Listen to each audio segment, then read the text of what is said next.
नई सोच नई कहानी और radio journey with Smriti Irani की 10वीं कड़ी में आज का विषय है विमेन एंड जस्टिस। पेश करेंगी महिला एवं बाल विकास मंत्री Smriti Irani.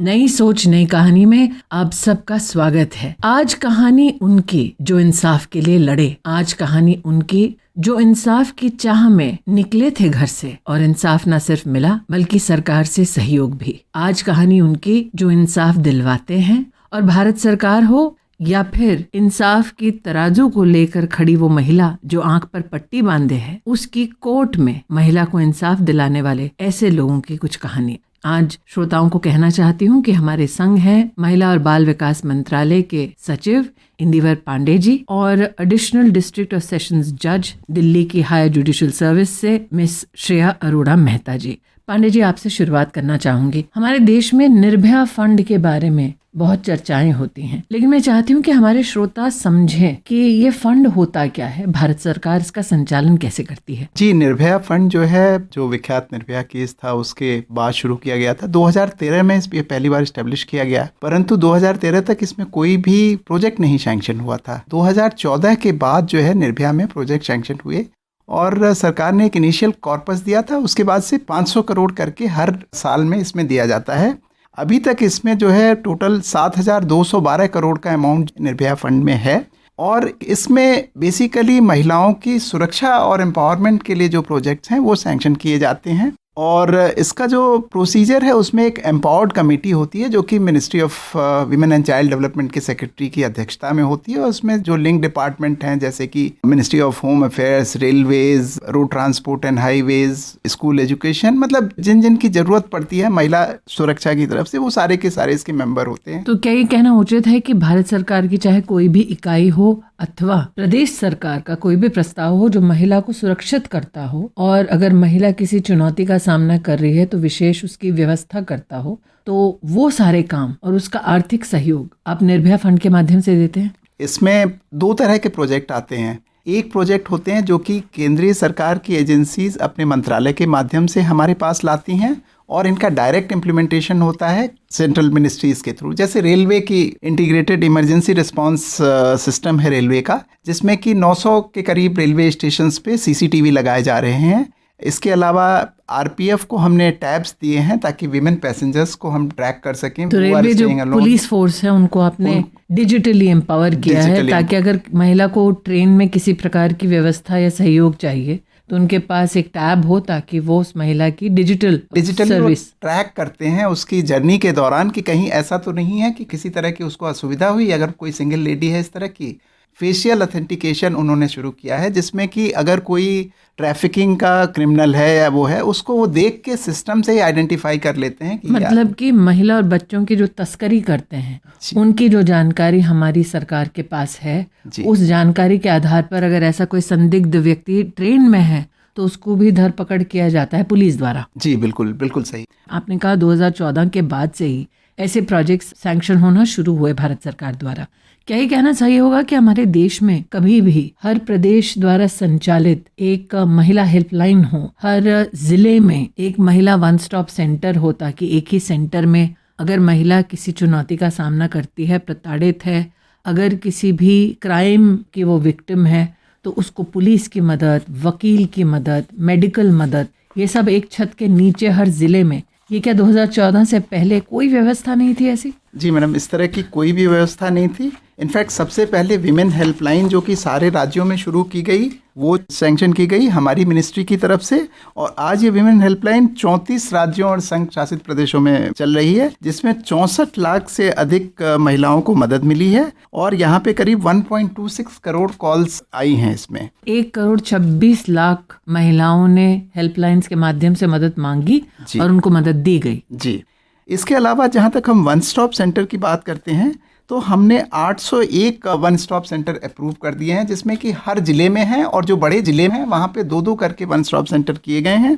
753 OSC already functional हैं और इन्होंने भी करीब 7 लाख से ज़्यादा महिलाओं की मदद की है जो कि वायलेंस से पीड़ित हैं। वो वहाँ आके रहती हैं, उनको लीगल, मेडिकल, पुलिस हर तरह की असिस्टेंस प्रोवाइड की जाती है। टेम्परेरी रहने के लिए भी वहाँ किस पे प्रकार प्रावधान के है। केसेस के विक्टिम्स आते हैं वन स्टॉप सेंटर में? सबसे ज़्यादा डोमेस्टिक वायलेंस के केसेस आते हैं। इसके अलावा तरह तरह के, जैसे फैमिली में किसी तरह का डिस्प्यूट हुआ, एक तो हस्बैंड वाइफ के झगड़े सबसे ज़्यादा आते हैं। अगर रफली देखें तो 70% के करीब ये केसेस होते हैं। और ये पर्टिकुलरली बढ़ गए हैं क्योंकि जब से ये न्यूक्लियर फैमिलीज़ हो गई हैं तो महिलाओं को कोई जगह नहीं होती कि वो कहाँ जाएं अगर इस तरह की कोई प्रॉब्लम हो। तो उस हिसाब से वन स्टॉप सेंटर एक बड़ा अच्छा इंटरवेंशन साबित हुआ है।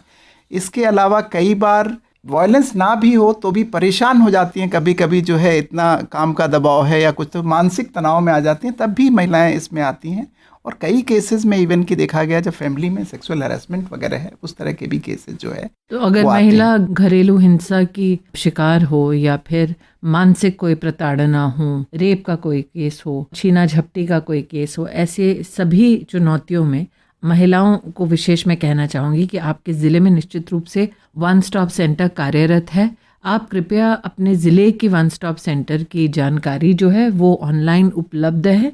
साथ ही आपके प्रदेश में हेल्पलाइन कौन सी चलती है उसका नंबर भी सार्वजनिक तौर पर उपलब्ध है। पांडे जी, राष्ट्रीय हेल्पलाइन भी है 181 जो महिला हेल्पलाइन है, ये जो है राष्ट्रीय हेल्पलाइन है। इसके साथ साथ एक और हेल्पलाइन है बहुत इंपॉर्टेंट जो कि इमरजेंसी असिस्टेंस में आती है, इमरजेंसी रिस्पॉन्स सपोर्ट सिस्टम, जो कि 112 जिसे बोलते हैं, इमरजेंसी हेल्पलाइन, जिसके थ्रू आप फायर, पुलिस, मेडिकल इस तरह की असिस्टेंस मिलती है। 112 को अब 181 के साथ लिंक भी कर दिया गया है। ये एक बहुत बड़ा परिवर्तन आया है। तो अगर आप 181 पे कॉल करें और आपको इमरजेंसी रिस्पॉन्स की जरूरत है, पुलिस मदद की जरूरत है, तो इंस्टेंटली एक स्विच से ये कॉल जो है ट्रांसफर हो जाती है।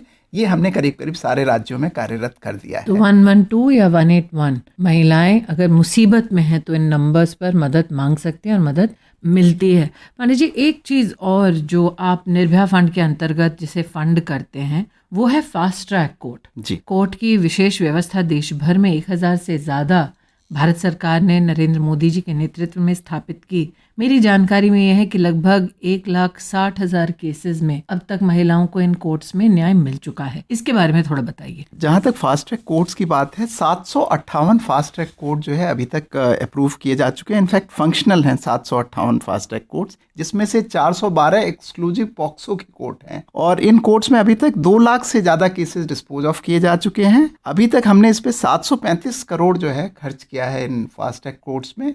और इनका नॉर्मली टाइमलाइन होती है कि 6 महीने के अंदर कोई रेप का केस हो तो उसका जो है डिस्पोजल हो जाना चाहिए from registration till the final decision. Shreya ji, आप नालसा में स्पेशली जो सुप्रीम कोर्ट के संरक्षण में सेवा देती हैं महिलाओं को, 2 लाख केसेस का फास्ट ट्रैक कोर्ट के माध्यम से महिलाओं को इंसाफ मिलना, आप तो हर दिन जस्टिस की डिस्पेंसेशन में अपना योगदान देती हैं। आपका क्या अनुभव है? मैम, जब हमारे पास, जैसे अभी आप बातचीत कर रहे थे वन स्टॉप सेंटर की, उससे शुरुआत हुआ जैसे ही केस, तो हम तभी से legal aid and advice, legal awareness, legal representation, हम हर एक उस मोड़ पर जिस पे लीगल हेल्प मिल सकती है महिलाओं को, वहाँ पर हमारी जो अथॉरिटी है वहाँ पर एड और असिस्ट करती है हर महिला को। कई महिलाओं को ये गलत फहमी है कि अगर वकील, अगर उनको ज़रूरत है तो पैसे खर्च करने पड़ते हैं, लेकिन नालसा या फिर डालसा जो प्रदेशी शाखा है उसमें आप मुफ्त में वकील का सहयोग प्रदान करवाते हैं। जी मैम, दिस इज़ मुफ्त कानूनी सहायता हम देते हैं इनको। और ये नेशनल लेवल पे नालसा है और डिस्ट्रिक्ट लेवल पे, स्टेट लेवल, राज्य लेवल पे, हर एक लेवल पे, हर एक स्टेट में अपनी उनकी एडमिनिस्ट्रेशन के लिए अथॉरिटी है। एंड इसका लीगल एड वो देखते हैं जिसको हम कोऑर्डिनेट और मॉनिटर करते हैं। तो अगर महिला आज अगर इस कार्यक्रम को सुन रही है या कोई भी परिवार का ऐसा व्यक्ति जो चाहता है उनके घर में चाहे बेटी हो या कामकाजी कोई महिला हो उसको विशेष इसकी जानकारी मिले, तो नालसा की जानकारी अथवा डालसा की जानकारी कहाँ से मिल सकती है? सबसे पहले मैम हमारा हेल्पलाइन नंबर है 15100। आपको अगर कुछ भी, जैसे किसी महिला को कभी लगता है कि ये मेरे साथ कुछ ऑफेंस हुआ भी है या नहीं हुआ है, जो मैंने अपने एक्सपीरियंस में देखा है, बहुत ज़्यादा महिलाओं को पता भी नहीं चलता कि उनके साथ कभी इमोशनल अब्यूज़ या किसी तरीके का अब्यूज़ किया जा रहा है। तो अक्सर हमारे पास ऐसी कॉल्स आई हैं हमारे हेल्पलाइन पे जहाँ पर महिलाएं हमसे पूछती हैं कि मेरे साथ ये हो रहा है और वो एडवाइस चाहती हैं। तो उसी के माध्यम से हमने 15100 में उनके हेल्पलाइन हो गया, हमारी वेबसाइट, हमारा पोर्टल और हमारा फ्रंट ऑफिस है जहाँ पे वो विज़िट कर सकती हैं। जो अथॉरिटी हमारी है वो एक जज के लेड है, तो क्योंकि वो एक जजेस के थ्रू लेड है, तो एक कहते हैं कि जैसे उसमें मॉनिटरिंग, कोऑर्डिनेशन, वो प्रॉपर काम चलता है। पंडित जी, जैसे कि श्रेया जी ने बताया कि 15100 पे अगर महिला किसी भी वकील की मुफ्त मदद चाहती हैं तो संपर्क कर सकते हैं।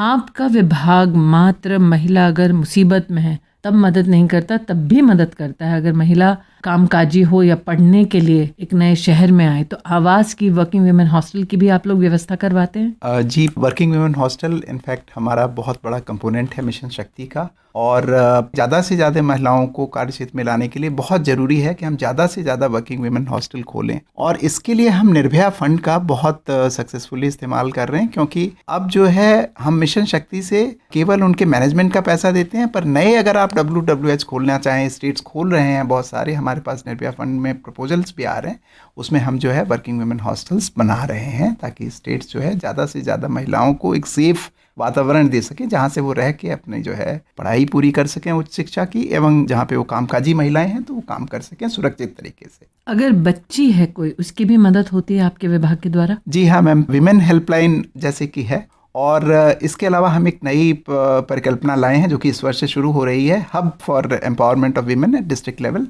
यहाँ पे इसके थ्रू हर तरह की इंफॉर्मेशन जो है मुहैया कराई जाएगी महिलाओं को कि या बच्चों को, किसी भी एज ग्रुप के। बेसिकली इसका उद्देश्य है कि चाहे बच्ची वो 3 साल की हो, जिसके बारे में क्या उसको क्या क्या मिल सकता है ये भी वहाँ से पता चलेगा। कोई 18 साल की बच्ची है जो कि क्लास 12 कर चुकी है, तो वो उसको क्या क्या माध्यम है, कहाँ कहाँ वो पढ़ सकती है, वो कराया जाएगा। और हर तरह की जो है इन्फॉर्मेशन वहाँ अवेलेबल कराई जाएगी, और कैसे इस सुविधा का लाभ लेना है सरकार की स्कीम से, वो भी उसको वहाँ से बताया जाएगा। तो महिला का क्या अधिकार है, चाहे वो किसी भी उम्र की हो, उस अधिकार को कैसे प्राप्त करना है और कहाँ से प्राप्त करना है, इस हब के माध्यम से ये जानकारी महिलाओं को मिलेगी। आप, मैंने सुना है कि एक अनोखा प्रोजेक्ट भी कर रहे हैं, वो है नारी अदालत। क्या ये सत्य है कि नारी अदालत प्रधानमंत्री जी की तब की शुरुआत है जब वो गुजरात के मुख्यमंत्री हुआ करते थे?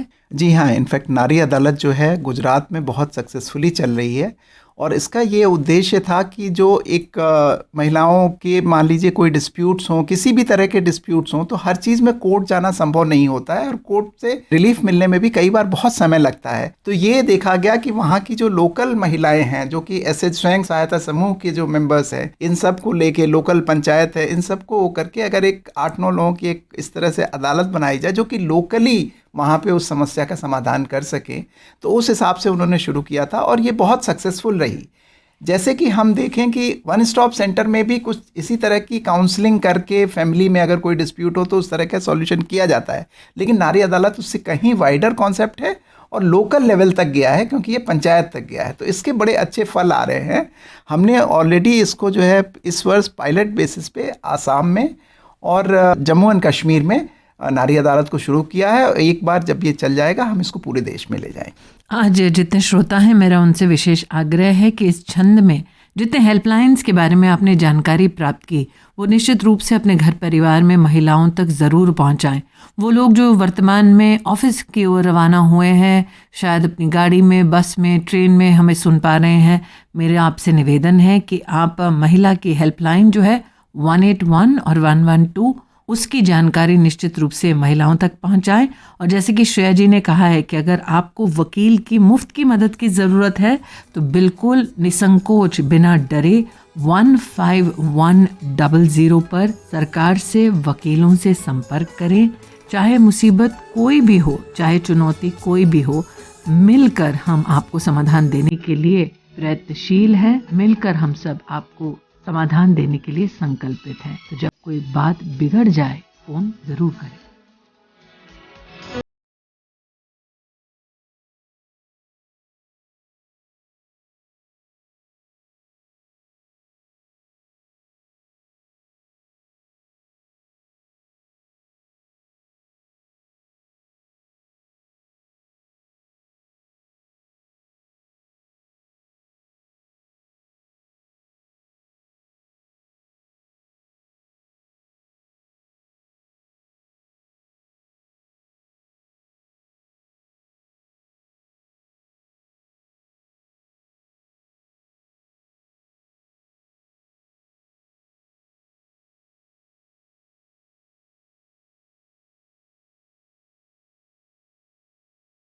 में बाधा बन रही है और आप परिणामों के बारे में चिंतित हैं, टेलीमानस के 14416 पर संपर्क करें।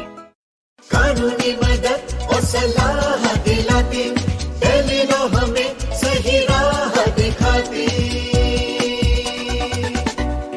अब टेलीलॉ के माध्यम से न सिर्फ घर बैठे मुफ्त कानूनी सलाह ले सकते हैं, बल्कि अनुभवी वकीलों से कोर्ट में कानूनी सहायता भी पा सकते हैं। तो डाउनलोड करें आज ही tele law for citizens mobile app अथवा लॉग इन करें www.tele-law.in या अपने नजदीकी CSC सेंटर से संपर्क करें। न्याय विभाग भारत सरकार द्वारा जनहित में जारी। स्वागत है आपका एक बार फिर हमारे स्टूडियो में। आज बात करेंगे एक ऐसी महिला से जो डालसा के माध्यम से कानूनी मदद देती है उनको जो बच्चे हैं और रेप का शिकार हैं, या उनको जो महिलाएं हैं और किसी न किसी हिंसक अपराध की विक्टिम बन चुकी हैं। सपना, आप डालसा में लोअर डिवीजन क्लर्क हैं? जी मैम। और जब आपको पता चलता है कि कोई प्रताड़ित हुआ है या कोई विक्टिमाइज हुआ है, तो आप उनकी कैसे मदद करती हैं? मैम, उनका कांटेक्ट पहले से ही FIR में होता है, तो मैं उनसे डायरेक्ट कांटेक्ट कर लेती हूँ। उनको अपने DLS की सर्विस के बारे में बताती हूँ कि उनको यहाँ से कंपनसेशन भी मिल सकता है और हम उन्हें यहाँ से फ्री लीगल एड भी देंगे जो उनका आगे केस लड़ने में उनकी मदद करेंगे। क्या औरतें हिचकिचाती हैं मदद लेने से? मैम, बहुत ज़्यादा डरती हैं। उनको बहुत मुश्किल होता है समझाना कि तुम बाहर निकलो, कदम उठाओगे तभी कुछ आगे हो पाएगा केस में। तो मैम, उनको समझाने में थोड़ा टाइम लगता है, लेकिन मैं तैयार कर लेती हूँ उन्हें आगे आने के लिए। और सपना, इसका क्या कारण ये भी है कि तुम खुद एसिड अटैक विक्टिम रह चुकी हो? जी मैम। तो जब तुम्हारे ऊपर ये बीता और तुम पे किसी ने एसिड फेंका, तब हिम्मत कहाँ से जुटा पाई तुम? मैम, तब मेरे ऊपर एसिड अटैक हुआ था। मैं छोटी थी उस टाइम पे, तो मैम कुछ समझ ही नहीं आ रहा था। लेकिन उस टाइम पे एक NGO था, NGO के कुछ लोग आके मुझसे मिले मैम। उन्होंने मेरी फैमिली को समझाया और मुझे समझाया। तो मैम फिर मेरे पापा को उन्होंने नालसा के बारे में बताया। मैम, नालसा के ऑफिस में मेरे पापा को मेरे ट्रीटमेंट के लिए 3 लाख रुपए का मुआवजा दिया। इमीडिएट मैम मेरे पापा ने मेरी सर्जरी के लिए वो पैसों का इस्तेमाल किया। फिर मैम थोड़े टाइम बाद नालसा से ही एसिड अटैक विक्टिम के लिए जॉब के लिए मैम ऐड आई। मैम, मैंने फॉर्म भरा, उसमें मैम मुझे सिलेक्ट भी कर लिया गया। आज मैं DLS में LDC के उस पद पे काम भी कर रही हूँ। 3 साल की बच्ची भी है? जी मैम। और जब तुमने इतनी सारी चुनौतियाँ जीवन में देख ली सपना, तो बच्ची को देख के क्या लगता है, क्या सिखाओगी उसको? मैम, उसको यही सिखाऊंगी कि डरना नहीं है। बात कोई भी हो, छोटी हो बड़ी हो, लेकिन आवाज़ उठानी है, डर कर घर में नहीं रहना है। लक्ष्मी जी, आप एडवोकेट हैं, वकील हैं। जैसा कि सपना ने अभी कहा कि कई जो हिंसक अपराधों के विक्टिम्स होते हैं उनको बार बार समझाने की ज़रूरत पड़ती है कि वो अपना केस लड़े। एक वकील के लिए कितना मुश्किल हो जाता है? मैम, ज़्यादातर वो केसेस में होते हैं जिसमें बच्चे छोटे होते हैं, जिसमें सेक्सुअल असॉल्ट बच्चों के साथ होता है। मैम, उनके पेरेंट्स होते हैं वो ज़्यादा रिलक्टेंट होते हैं। मैम, वो आउट ऑफ शेम, हमने बोला कि एक बार आप कदम आगे रखिए, हर कदम में हम आपके साथ रहेंगे। मैम, तो शर्म की वजह से माता पिता के बाहर नहीं आकर इंसाफ दिलवाना चाहते? यस मैम, उनका मैम एक माइंडसेट भी है कि कोर्ट में बहुत चक्कर मारने पड़ेंगे। इन केसेस में तो आइडेंटिटी हम डिस्क्लोज नहीं करते हैं मैम। बिल्कुल जितनी जल्दी होता है, हम 30 डेज़ के अंदर विक्टिम एक बार हमारी कोर्ट में आ गई है मैम, उसकी गवाही होनी है तो उसको वापस नहीं भेजते। आपका एडवोकेट हो ना हो, हमारे लीगल एड ने एक रिमांड एडवोकेट किया हुआ है, उसको बुला के काम करवाएंगे मैम। श्रेया जी, कई बार ये भी सुनने में आता है कि जो अपराधी तत्व हैं वो जानबूझकर विक्टिम के ऊपर इस प्रकार का दबाव बनाते हैं कि विक्टिम अपने केस से विड्रॉ हो जाए। ऐसे में कोर्ट क्या दखल देता है? हमारा जो मैकेनिज़्म है, जिस तरीके से हमारे पास नेशनल कमीशन फॉर वुमेन से उनके वर्कर्स हम हर कोर्ट में होते हैं और डालसा के वकील होते हैं उनकी रिप्रेजेंटेशन के लिए, और साथ में प्रोसिक्यूटर होता है। जब मैं बताऊंगी कि बहुत पुराने दिन थे जब जो अपराधी होता था उसके साथ फौज खड़ी होती थी वकीलों की, पर आज वो दिन है जहाँ पर जो विक्टिम है उसके साथ प्रोसिक्यूटर भी खड़े होते हैं, उसके साथ पुलिस वाले भी खड़े होते हैं, उसके बाद नेशनल कमीशन फॉर वुमेन वाले भी खड़े होते हैं, उसके साथ लीगल एड वाले भी खड़े होते हैं। तो जिस तरीके की फ़ौज अब विक्टिम्स के साथ खड़ी होती है और जिस तरीके से हर स्टेप पे ध्यान रखा जाता है और विक्टिम को शर्मसार किया जाता है, ऐसा अब नहीं होता कोर्ट्स में? बिल्कुल नहीं। अब जिस तरीके से विक्टिम को लाया जाता है और जिस रास्ते से लाया जाता है उस रास्ते पर भी अक्यूज्ड का कोई आना जाना नहीं है, और विक्टिम को जिस कमरे में बिठाया जाता है उस कमरे के आसपास भी अक्यूज नहीं आते, वो दूसरे कमरे में बैठते हैं और उस कमरे में एक ऐसा शीशा लगा है कि जिससे वो कोर्ट प्रोसीडिंग्स देख सकते हैं। वहाँ पे माइक दिया हुआ है और जजेस फिर अपने हिसाब से जो विक्टिम को उनका कोई क्वेश्चन है, कुछ है, जो अपने हिसाब से फिर पुट करते हैं। सपना एक बात बताओ, आज व्यवस्था कोर्ट में ऐसी है कि महिला को शर्मसार नहीं करने देते और जजेस भी इसका ख्याल रखते हैं।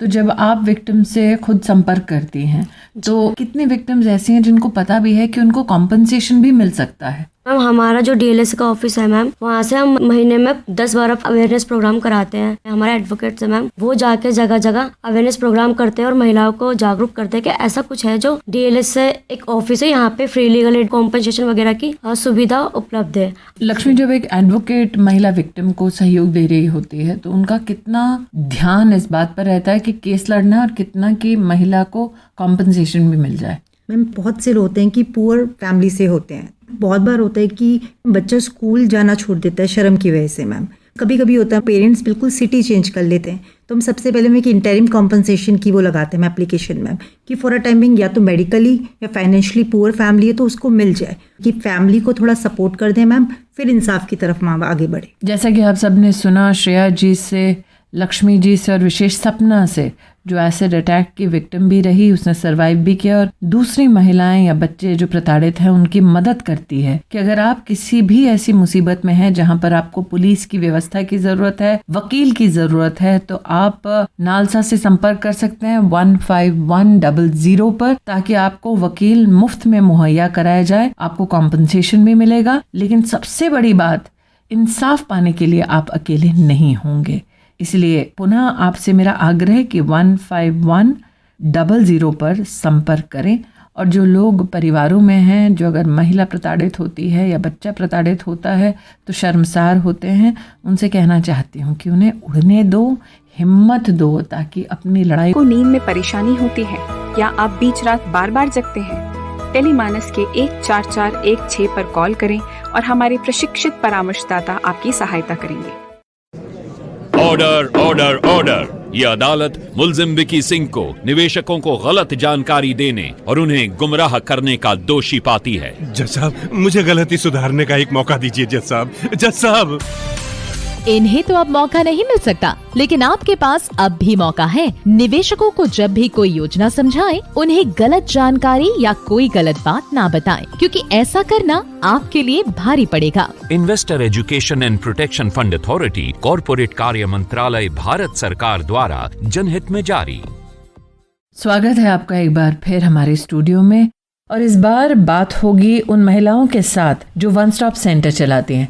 हमारे सभी श्रोताओं को बतलाना चाहती हूँ, हमारे आज़ाद देश में प्रधानमंत्री मोदी के सानिध्य में पहली बार ये कल्पना राष्ट्र में प्रस्तुत हुई कि हर जिले में महिलाओं के संरक्षण के लिए एक छत के नीचे पुलिस, डॉक्टर, वकील, इन सारी व्यवस्थाओं को महिला तक पहुंचाने के लिए वन स्टॉप सेंटर गठित हों। आज लगभग देश के हर जिले में वन स्टॉप सेंटर संचालित है। ऐसे ही 2 सेंटर्स चलाने वाली एक विनीता मेरठ से और इंचार्ज अर्चना सिंह लखनऊ से आज स्टूडियो में हमारे साथ है। अर्चना, पहले तो ये बताइए कि वन स्टॉप सेंटर के बारे में जानकारी जिले में महिलाओं तक आप कैसे पहुंचाती हैं? नमस्कार। कोई भी जानकारी हमें देनी होती है तो हम अवेयरनेस प्रोग्राम करते हैं वन स्टॉप सेंटर का, 181 हमारा टोल फ्री नंबर है। और इसके लिए हम कॉलेज में, कम्युनिटी में, स्लम्स एरिया में, रेडियो के माध्यम से, दूरदर्शन के माध्यम से, और जो हमारे आईसी मटेरियल होते हैं जो हम वॉल पे लिख के 181 हेल्पलाइन किया है वन स्टॉप सेंटर, इसके माध्यम से प्रचार प्रसार करते हैं। विनीता, आपने अनुभव देखा है वन स्टॉप सेंटर में, उसमें महिला जब आती है तो मुख्यतः किस प्रकार के केस को लेकर आती है? मोस्टली तो घरेलू हिंसा से पीड़ित आती हैं, तो उनको परामर्श बैठक दी जाती है। मोस्टली केसेस में हम कॉम्प्रोमाइज़ कराते हैं ताकि परिवार में वापस जाए, परिवार जुड़ा रहे। जो महिलाएं एक्टिविस्ट हैं विनीता, उनके लिए बहुत बड़ी चुनौती हो जाती है जब हम कॉम्प्रोमाइज शब्द का इस्तेमाल करते हैं कि महिला आ रही है कि पुलिस की मदद मिले और यहाँ वन स्टॉप सेंटर वाले कह रहे हैं कॉम्प्रोमाइज़ कर लो। नहीं मैम, जिस तरीके की वो सुविधा चाहती हैं उस तरीके से उनकी हेल्प की जाती है। जैसे कि वो चाहती हैं परिवार के साथ रहना, और कई बार समझ नहीं आता है कि परिवार में किस तरीके से परेशानी आ रही है, तो समझना और उनको समझाना। प्रियंका, आप सब इंस्पेक्टर हैं और आप महिला थाना में इंचार्ज भी हैं, अपनी सेवा भी देती हैं, एंटी रोमियो स्क्वाड भी चलाती हैं। लेकिन ये बताइए, जैसे कि मैंने अभी पूछा विनीता से, महिला इस अपेक्षा के साथ आती है कि उसे पुलिस का संरक्षण चाहिए, तो जब आपके पास ऐसे केसेस आते हैं, कितनी बार केसेस में आप एफआईआर को पूर्ण रूप से कोर्ट तक ले जा पाते हैं और कितने केसेस में महिलाएं कहती हैं नहीं, आप सिर्फ हमारी काउंसलिंग करा दीजिए? जब केस दर्ज हो जाता है तो 80% होती हैं कि चार्जशीट फाइल हो जाती है, लेकिन ना 20% महिलाएं चार्जशीट होने के पहले कहीं ना कहीं वो जब बयान होते हैं उनके मैडम 164 वगैरह, तो उसमें भी वो बोल के आ जाती हैं। मैंने सुना है कि आप फिर भी वीकली फीडबैक जरूर लेती हैं कि महिला दबाव में नहीं आ रही है समझौता करने के लिए, तो आप चेक करते हैं हर सप्ताह? मैम ऐसा होता है कि प्रायोरिटी दी जाती है, जब से महिला हेल्प डेस्क चला है उस पर ना काउंसलिंग कराई जाती है जब गृहस्थी वाले मैटर होते हैं। तो कई बार ऐसा होता है कि महिला खुद ही कह देती है कि हमें साथ जाना है, लेकिन फिर भी हम लोग ना ये देखते हैं कि कहीं ऐसा ना हो कि वो यहाँ से चली जाए समझौता करके और फिर भी उसके साथ कुछ गलत हो रहा हो। तो वीकली हम लोग फीडबैक लेते हैं फ़ोन से कि क्या आप सही रह रही हैं।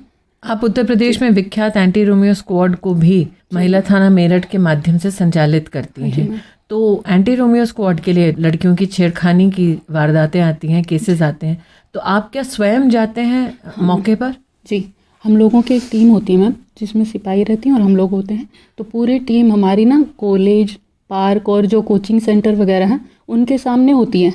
तो जो बार बार वहाँ से घूम रहा है तो पूछ भी लिया जाता है कि क्यों घूम रहे हो, और उस पर कार्रवाई भी होती है। ऐसी आज एक महिला हमारे मध्य में है, मैं उनका असली नाम नहीं लूँगी ताकि हम उनका संरक्षण कर सकें।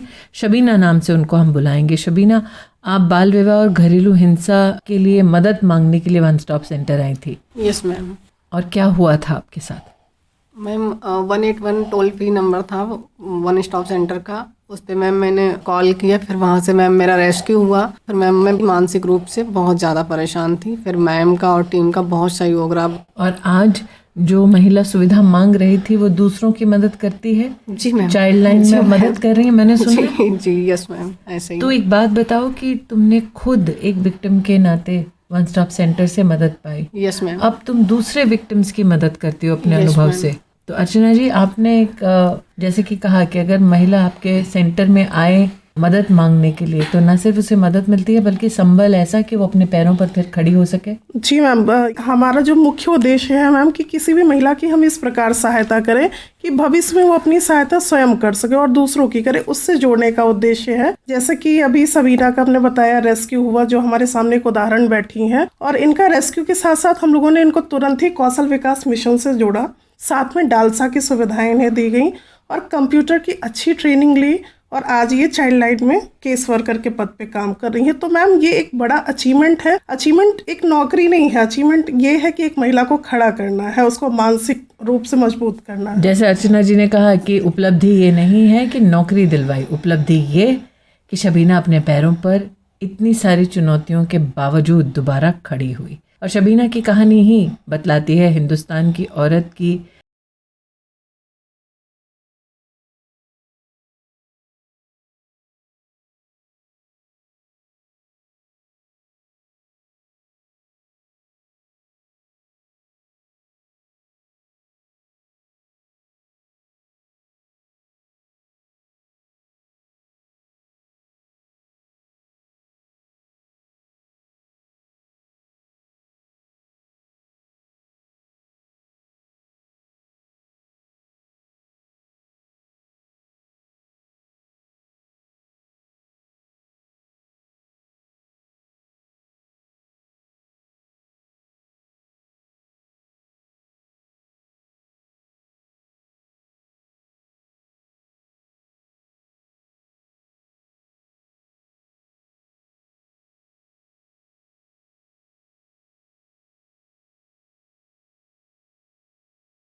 आपके मानसिक और शारीरिक स्वास्थ्य पर बुरा असर डाल रहा है और आप समय प्रबंधन नहीं कर पा रहे, तनाव प्रबंधन के लिए टेलीमानस के 14416 पर संपर्क करें। पता है, न्याय विभाग भारत सरकार ने गरीब और जरूरतमंदों को न्याय दिलाने की प्रक्रिया को किया और भी आसान। हाँ बिल्कुल, टेलीलॉ और न्याय बंधु सेवाओं का हो गया है एकीकरण। अब चाहे टेलीलॉ के माध्यम से मुफ्त कानूनी सलाह लेनी हो या न्याय बंधु में पंजीकृत वकीलों से कोर्ट में निःशुल्क कानूनी सहायता के लिए जुड़ना हो, अब दोनों एक ही ऐप पर उपलब्ध। डाउनलोड करें आज ही tele law for citizens mobile app अथवा लॉग इन करें www.tele-law.in या अपने नजदीकी CSC सेंटर से संपर्क करें। न्याय विभाग भारत सरकार द्वारा जनहित में जारी। स्वागत है एक बार फिर नई सोच नई कहानी में। और आज जैसे कि मैंने कहा, कहानियां उनकी जो इंसाफ तक पहुंचाने में आपको मदद देते हैं। ऐसी ही एक महिला अनुश्री शर्मा और चयनिका कलिता वर्तमान में स्टूडियो में हमारे साथ हैं और संग उनके हैं श्यामेंद्र सिंह जी। अनुश्री, आप महिला हेल्पलाइन चलाती हैं और यही काम चयनिका कलिता करती हैं 181 की कॉल ऑपरेटर असम में। ये बताएं कि किस प्रकार के फ़ोन कॉल्स आते हैं। मैंने सुना अनुश्री आपको दिन में कम से कम 50 फ़ोन आते हैं। मैं विमेन हेल्पलाइन में हूँ। मेरे को 50 से ज़्यादा कॉल इस चीज़ के आते हैं कि डोमेस्टिक वायलेंस हो रहा है, वहाँ पर साइबर क्राइम हो रहा है। मतलब कॉल लेडीज़ को नहीं पता कि अगर मेरे साथ कुछ ऐसा हो रहा है तो मुझे कहाँ अप्रोच करनी चाहिए। जैसे अगर पति के साथ कोई मेंटेनेंस इशू हो रहा है तो उसे कहाँ अप्रोच करना चाहिए, कहाँ वो फिजिबल है जहाँ पे उसकी मुफ्त में सहायता की जा सके। तो हम उनको प्रॉपर गाइडेंस देते हैं। मैंने सुना आप पोस्ट ग्रेजुएट है साइकोलॉजी में और आपने डिप्लोमा भी किया है काउंसलिंग में। तो एक काउंसलिंग का जो आपका एक पृष्ठभूमि है वो कितना काम आता है जब आप हेल्पलाइन मैनेज करती हैं? जो सर्वाइवर है उसके जो मेंटल स्टेटमेंट है उसको समझने में, काम डाउन करने में, काउंसलिंग करने में, उसको प्रॉपर रास्ता दिखाने में ये चीज़ बहुत हेल्पफुल है। तो एक तरफ अनुश्री दिन के 50 कॉल्स कम से कम महिलाओं के संपर्क में रहती हैं और दूसरी ओर चयनिका है। चयनिका, आपका तो रिकॉर्ड इतना रहा है कि आपने 5-5 हज़ार मंथली कॉल्स अटेंड किए हैं। एक दिन में ही हम लोग का 200 कॉल ऐसा भी हो जाता है। हम लोग को डोमेस्टिक वायलेंस का केस मिलता है, साइबर क्राइम का केसेस मिलता है और ऊपर से एबंडन लेडी जो रास्ते में रहते हैं और कहीं मतलब मेंटली इल होता है, वो उस टाइप का केसेस भी हम लोग को मिलता है। और ऐसा भी केसेस है जहाँ मतलब लड़की को फॉल्स प्रॉमिस करते हैं कि उसको शादी करेंगे, फिर मतलब पैसा ये सब लेके जाते हैं। इस टाइप का केसेस भी हम लोग का बहुत सारा केसेस आते हैं। अनुश्री, जैसे कि मैंने कहा कि साइकोलॉजी में पोस्ट ग्रेजुएट है। चयनिका, आप वकील रह चुके हैं, आपका एक काम रह चुका है वकीलों के साथ गुवाहाटी हाई कोर्ट में और सबऑर्डिनेट कोर्ट में। तो वकील की दृष्टिकोण से आप कितनी मदद कर पाती हैं और कितना आप काउंसलिंग कर पाती हैं लोग? जब एक औरत कॉल करती है और उसके लॉ पर्सपेक्टिव से उसको कुछ पता नहीं कि वो कहाँ जाए, कैसे करे, तो हम लोग उसको बोलते हैं कि कैसे उसको लीगल सर्विस मिलेगा, फ्री लीगल एड कैसे मिल सकते हैं। श्यामेंद्र जी, दोनों महिलाएं महिला हेल्पलाइन के माध्यम से औरतों की मदद करते हैं, लेकिन आपका काम थोड़ा अनोखा है। आप शक्ति सदन चलवाते हैं आप अपने प्रदेश में। तो एक महिला का फ़ोन पे संपर्क करना, उसकी मदद करना और महिला को थोड़ा एक निवास की व्यवस्था करके देना, ज़मीन आसमान का फ़र्क है दोनों सहयोग में। शक्ति सदन में जैसे मैम कोई महिला को हम सुरक्षित सक्षम वातावरण के द्वारा राहत प्रदान करते हैं मैम, और उनको बेसिक एनिमिटी जैसे फूड, शेल्टर, और उनको अगर ज़रूरत पड़े तो हम लीगल, पुलिस, मेडिकल सभी सुविधाएं प्रोवाइड कराते हैं। और अगर साथ में बच्चा हो तो बच्चा अगर 12 ईयर्स से ज़्यादा है तो उसको जे एक्ट के अकॉर्डिंग जो चिल्ड्रन होम है हम उसमें मैंने उसको रखवा देते हैं मैम। लेकिन कोशिश आप ये करते हैं बच्चा अगर छोटा है तो माँ से अलग ना रहे मैम। जैसे कि श्यामेंद्र जी ने कहा कि अगर महिला मुसीबत में है, निवास की ज़रूरत है, तो भारत सरकार के सौजन्य से मिशन शक्ति के अंतर्गत शक्ति सदन चलते हैं हर प्रदेश में, जहां पर महिला की हर दरकार को पूरा करने का प्रयास भारत सरकार प्रदेश की सरकारों के साथ करती है। चयनिका कलिता और अनुश्री शर्मा ने जैसे आपको बतलाया कि अगर महिला किसी दुविधा में है, किसी मुसीबत में है, तो 181 जैसे नंबर्स पर अगर आप फ़ोन करें तो त्वरित रूप से आपको फ़ोन पर न सिर्फ काउंसलिंग की मदद मिलेगी, लेकिन अगर आपको पुलिस की व्यवस्था चाहिए अथवा वकील की मदद चाहिए तो ये मदद भी महिलाओं को दिलवाने का काम हमारी हेल्पलाइंस करती हैं।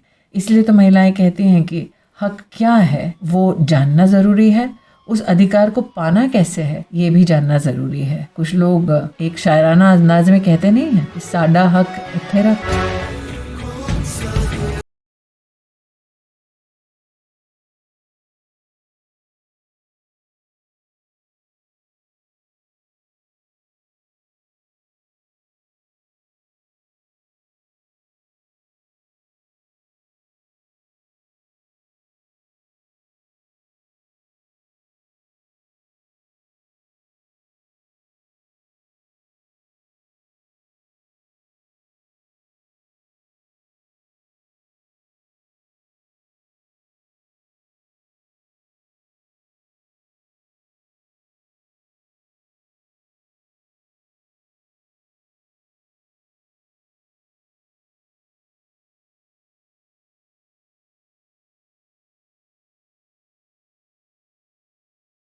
क्या आपके मन में जीवन समाप्त करने के विचार आ रहे हैं? क्या आप बेहद निराशा महसूस कर रहे हैं? सहायता के लिए टेलीमानस के 14416 पर संपर्क करें। कानूनी मदद और सलाह दिलाती, टेलीलॉ हमें सही राह दिखाती। अब टेलीलॉ के माध्यम से न सिर्फ घर बैठे मुफ्त कानूनी सलाह ले सकते हैं, बल्कि अनुभवी वकीलों से कोर्ट में कानूनी सहायता भी पा सकते हैं। तो डाउनलोड करें आज ही tele law for citizens mobile app अथवा लॉग इन करें www.tele-law.in या अपने नजदीकी CSC सेंटर से संपर्क करें। न्याय विभाग भारत सरकार द्वारा जनहित में जारी। ऐसा नहीं है दोस्तों कि सिर्फ फ़ोन करेंगे तभी मदद मिलेगी। ऐप्स की दुनिया में एक ऐप है टेलीलॉ का। जी हाँ, आप फ़ोन पर इंसाफ भी पा सकते हैं। और इसके बारे में ज़्यादा बताने के लिए हमारे मध्य में है शिखा हुंडाल, मंत्रालय आपका न्याय है। शिखा जी, ये बताइए कि ऐप्स के ज़माने में और विशेषतर प्रधानमंत्री मोदी कहते हैं डिजिटल डेमोक्रेसी डिलीवर करती है, ऐसे में टेलीलॉ ये किस बला का नाम है? नमस्कार सभी को। मैं बताना चाहूँगी कि टेलीलॉ एक ऐसा माध्यम है जिससे हमने वकीलों को गांव तक लेके आने की कोशिश करी है टेक्नोलॉजी के माध्यम से। इसलिए टेली और लॉ को कंबाइन किया गया है। इसी माध्यम से कभी कुछ ऐसे मुद्दे होते हैं जो मतभेद नहीं होता, जिसमें कॉन्फ्लिक्ट नहीं होता, ज़रूरी नहीं है वो कोर्ट तक जाएं। कुछ ऐसे मुद्दे होते हैं जहां हमें अपनी बात रखनी होती है और इस दुविधा में हम सब रहते हैं कि किससे बात करें, कौन ऐसा सलाहकार होगा जो हमें कानूनी दांवपेच और कानूनी जानकारी दे। टेलीलॉ यानी कि एक मोबाइल ऐप है जो आप गूगल प्ले स्टोर से डाउनलोड कर सकते हैं। ये एंड्रॉयड पे भी चलता है? बिल्कुल मैम, ये एंड्रॉयड पे भी चलता है, iOS पे भी चलता है, ये हर माध्यम पे चलता है। 22 भाषाओं में अवेलेबल है ये। और 2.5 लाख से ज़्यादा सेंटर्स पर अवेलेबल है। एग्जैक्टली। अगर आपको एप्लीकेशन डाउनलोड करने में ज़रा सी भी दिक्कत है तो इससे भी घबराना नहीं है। 2.5 लाख कॉमन सर्विस सेंटर्स पे ये पूरी सेवा असिस्टेंस के तौर पे दी जाती है। आपको जाना है, अपना केस रजिस्टर करना है और तुरंत आपको वकील साहिब या साहिबा आपसे बात करने के लिए फ्री ऑफ कॉस्ट तैयार है। क्या यही न्याय बंधु है?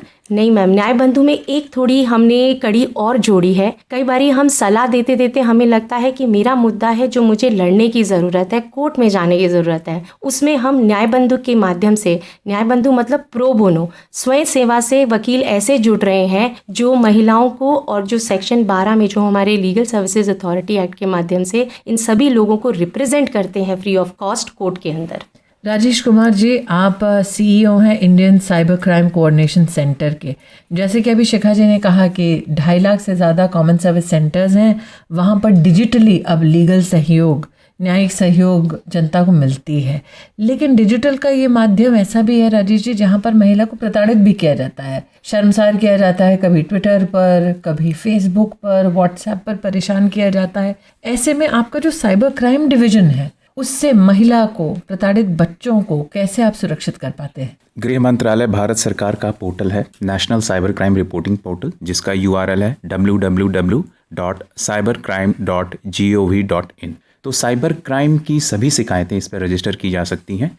इसमें फाइनेंशियल फ्रॉड के अलावा महिलाओं और बच्चों से संबंधित शिकायतें भी इस पर दर्ज होती हैं। उसकी वजह से आपको पुलिस थाने जाने की आवश्यकता नहीं पड़ती है।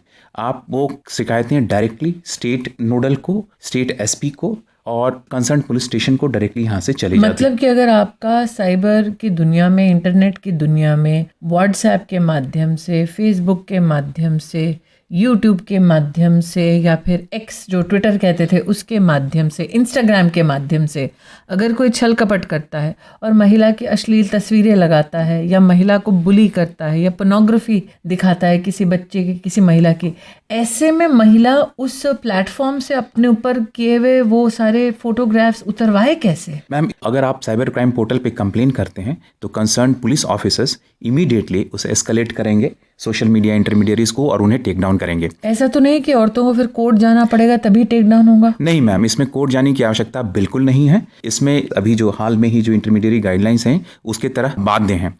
इनफैक्ट जो IT गाइडलाइंस आई थी उसके तहत ये जो सोशल मीडिया इंटरमीडियरीज हैं उनको भी ड्यू डिलिजेंस करना है कि अगर इस तरह का कोई भी कंटेंट आता है तो उन्हें हटाना है। और यदि महिलाओं के संबंधित है जिसमें कुछ ऑब्जेक्शनेबल पिक्चर्स हैं, न्यूडिटी वगैरह है, तो उसको इमीडिएटली हटाने की भी बाध्यता उन पर है। तो अगर कोई सोशल मीडिया इंटरमीडियरी को आप बताते हैं कि आपका ये इमेज चल रहा है और उसे अगर वो नहीं हटाता है तो फिर उसके ऊपर फिर लीगल एक्शन लिया जा सकता है। राजेश जी ये बताएं, हम बार बार विशेषतः स्कूल कॉलेजेस में या फिर ऐसे इलाकों में जहाँ पर महिलाएं हैं, बच्चे हैं, जब किसी को नौकरी पर रखा जाता है तो सरकार भी कहती है, व्यवस्था से जुड़े बाकी लोग भी कहते हैं कि पुलिस वेरिफिकेशन कराना चाहिए। क्या ये सत्य है कि MHA में भारत के इतिहास में पहली बार महिला बच्चों को प्रताड़ित करना या सेक्सुअल ऑफेंडर्स का बहुत बड़ा डेटाबेस है जिसमें वेरिफिकेशन होती है? जी मैम, इसे NDSO कहते हैं, national database of sexual offenders, और इसमें आज तक 18.33 लाख मतलब 18,33,000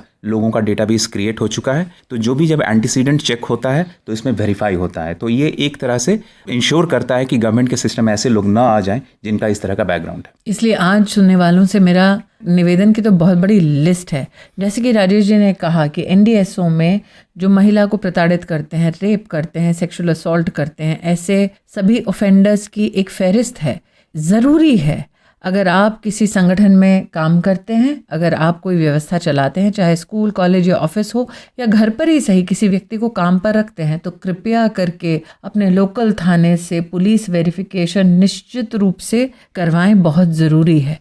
जैसे कि राजेश जी ने ये भी कहा कि अगर आप को कोई संदिग्ध व्यक्ति इंटरनेट पे परेशान करता है, फर्जीवार करता है, पोर्नोग्राफिक मटेरियल आपके ध्यान में आता है, तो आप प्लीज़ साइबर क्राइम डिवीज़न से संपर्क करें। www.cybercrime.gov.in पर आप अगर संपर्क करें तो भारत सरकार अपनी साइबर सुविधा और सेवा आपको देगी संरक्षित करने के लिए। देवी और सज्जनों, आज का ये कार्यक्रम इंसाफ के तराजू पे हम कहाँ हैं, कहाँ थे और आगे कहाँ जाएंगे, इसके संदर्भ में बातचीत का ये सिलसिला समाप्त होने से पहले पुनः आग्रह करती हूँ कि 112-181 ये 2 हेल्पलाइन है। अगर महिला किसी भी चुनौती का सामना कर रही हो, पुलिस की मदद चाहिए, सरकारी तंत्र में वकील की मदद चाहिए, डॉक्टर की मदद चाहिए, वन स्टॉप सेंटर की जानकारी चाहिए, तो इन नंबर्स पर आप निश्चित रूप से संपर्क करें। अगर नालसा के सौजन्य से, भारत सरकार के सहयोग से आपको मुफ्त वकील की ज़रूरत चाहिए तो 15100 पर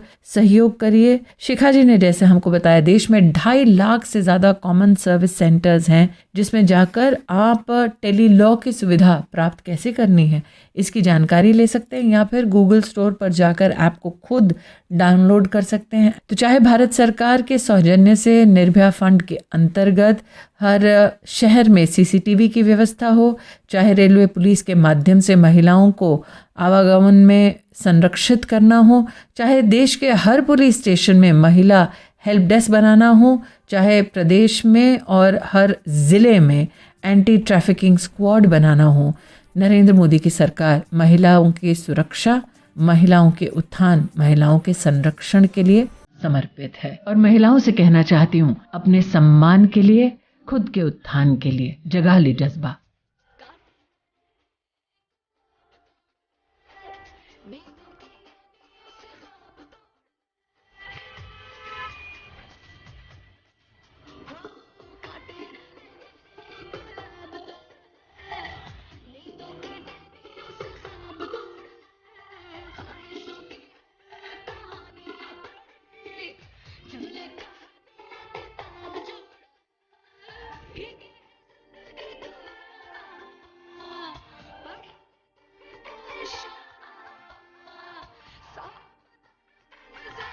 जगा ले तू जगा ले जज्बा, जगा ले तू जगा ले जज्बा, जगा ले तू जगा ले जज्बा, जगा ले तू जगा ले जज्बा, जगा ले तू जगा ले जज्बा।